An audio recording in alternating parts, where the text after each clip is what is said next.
আসসালামু আলাইকুম। সাম্প্রতিক যে ঘটনাটা বাংলাদেশে ঘটলো, নবীন ব্র্যান্ডের যে ওনার, তাকে ব্যবসা করতে দেওয়া হবে না। যেই দেশে মানুষ সৎভাবে বাঁচতে চায়, সৎভাবে ব্যবসা করতে চায়, সেই দেশে সিন্ডিকেটদের জন্য কেউ কিন্তু সেটা করে উঠতে পারছে না। আপনি ওই দেশকে সোনার বাংলাদেশ করতে চাচ্ছেন, সেটা কিন্তু তারা হতে দিবে না। অসাধু ব্যবসায়ী সিন্ডিকেটের কারণে হবে না। সে রেফারেন্স দিয়েছে যে সে হচ্ছে তারেক জিয়ার বা প্রধানমন্ত্রীর বন্ধু। তুই তারেক জিয়ার না কোন ইউকের বা ডোনাল্ড ট্রাম্পের বন্ধু সেটা ম্যাটার করে না। ম্যাটার করে হচ্ছে তুই একটা অসাধু ব্যবসায়ী, তুই রেফারেন্স দিবি কেন? রেফারেন্সে দেশ চলে না, কেমন? জুলাই রেফারেন্সে চলে নাই, কেমন?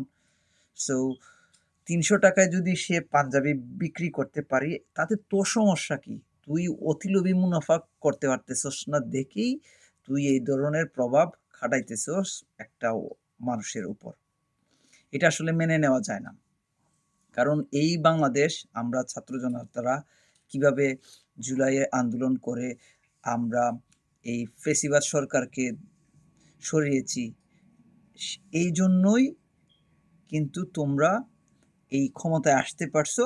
এখন ক্ষমতায় এসে তোমাদের যে রূপটা তোমরা সেই জিনিসটা দেখাচ্ছ।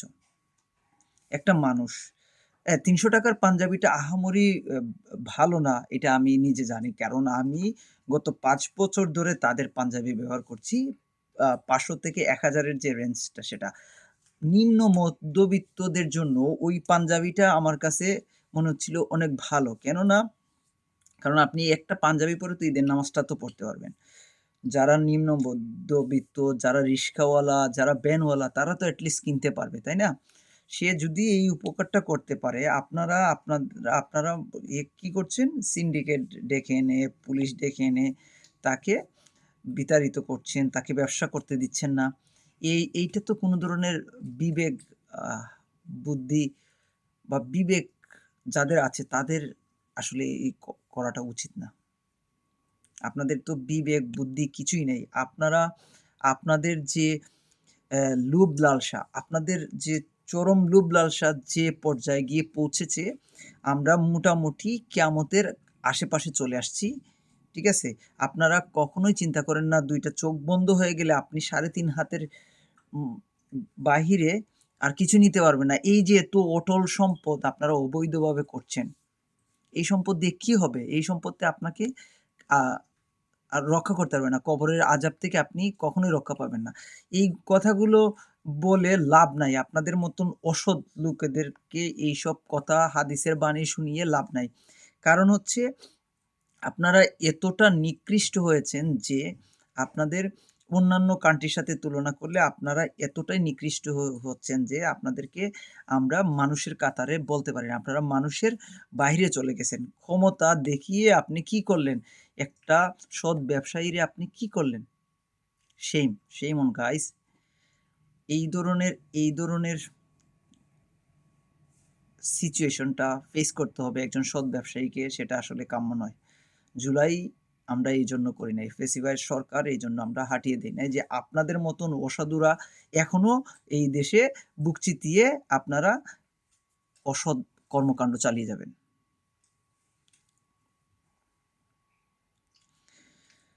একটা মানুষ যদি সে দেশের জন্য কিছু করতে চায় তখনই আপনি বাধা দেন। হাদিকে মেরে ফেললেন।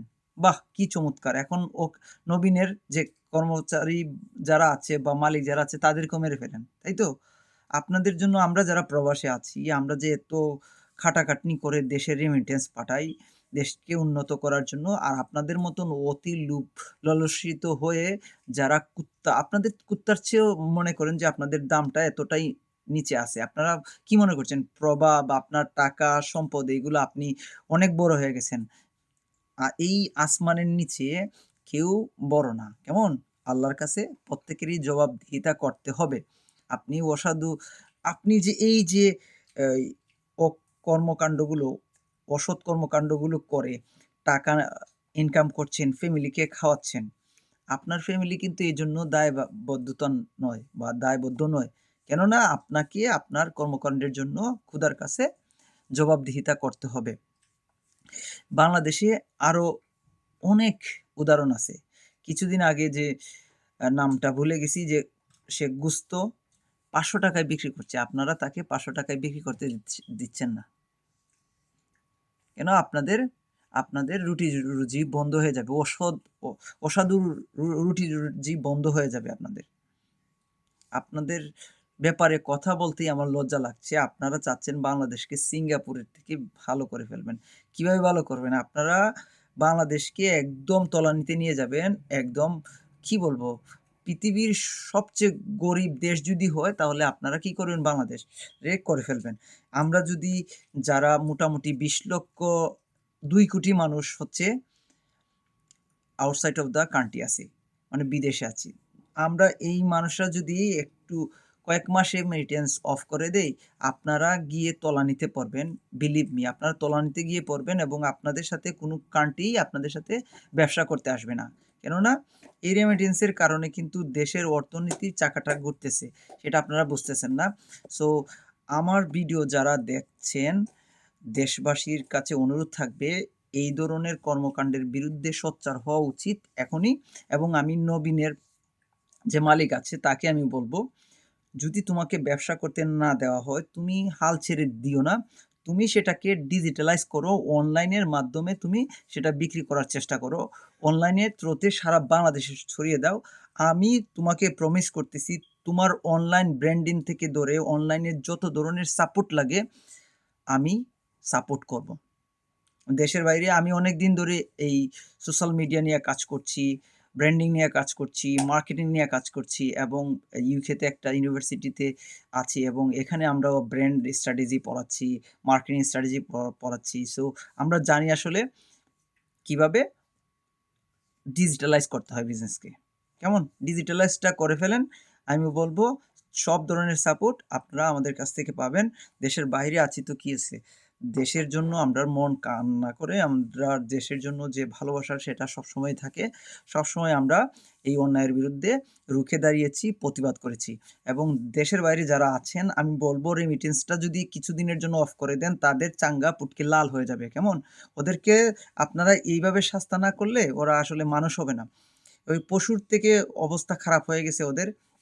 ওদের বিবেক বলতে কিছুই নাই। ওদের আ অতি লোভ লালসার কারণে ওরা একদম মস্তিষ্কবিহীন, মেমোরিবিহীন মানুষ হয়ে পড়েছে। কি বলছে? তারেক জিয়া কতটা ভালো মানুষ, সে চাচ্ছে দেশটাকে এগিয়ে নিতে, কিন্তু তার রেফারেন্স দিয়ে এইসব কুত্তা, বিলাই যারা আছে, অমানুষ যারা আছে, এদের কারণে আসলে কোনো সরকারই আসলে পেরে ওঠে নাই। সিন্ডিকেট গড়ে তুলছে। সিন্ডিকেট গড়ে তুলে লাভটা কি? তোমরা যে এই অসৎ টাকা-পয়সা তোমাদের ফ্যামিলির জন্য স্পেন্ড করতেছো, তোমরা তোমরা কি ক্ষুধা দিয়ে আল্লাহ দিয়ে ভয় নাই? অসৎ অসৎ লোকেদের জন্য আসলে দেশে কিছু করার থাকে না। সো আমরা যারা তরুণ আছি, এখনো সময় আছে রুখে দাঁড়ানোর। আমরা সবাই রুখে দাঁড়াই। ভিডিওটা শেয়ার করে সবাইকে জানিয়ে দেন। আমরা যারা বিদেশে আছি তারা যদি রেমিটেন্স অফ করে দেই, তোদের মতন অসাধু ব্যবসায়ীদেরকে শায়েস্তা করতে বেশি দিন সময় লাগবে না। কারণ হচ্ছে তোরা যখন বাহির থেকে এক্সপোর্ট করতে যাবি তখন রেমিটেন্সের যে একটা প্রভাব সেটা কিন্তু লাগে। সেইজন্য বলবো, যারা আছো দেশের বাইরে, সবাই একটা সপ্তাহের জন্য যদি অফ করে দাও, সবগুলার পুটকি লাল হয়ে যাবে। সো এদেরকে শায়েস্তা করার জন্য এইটা একটা অবলম্বন করতে হবে আমাদেরকে পদ্ধতি। এবং সবাই ভিডিওটা শেয়ার করে এই নিজের ভয়েসটা রাইজ করো এবং সবাই বিভিন্নভাবে যেভাবে প্রতিবাদ করা যায় সেভাবে প্রতিবাদ করো। আজকের এই ভিডিওটা এই পর্যন্তই। আমার প্রতিবাদ কিন্তু থামবে না। আমি আরও ভয়েস রাইজ করব এবং ফেসবুকে লেখালেখি করব, অন্যায়ের বিরুদ্ধে রুখে দাঁড়াবো ইনশাআল্লাহ।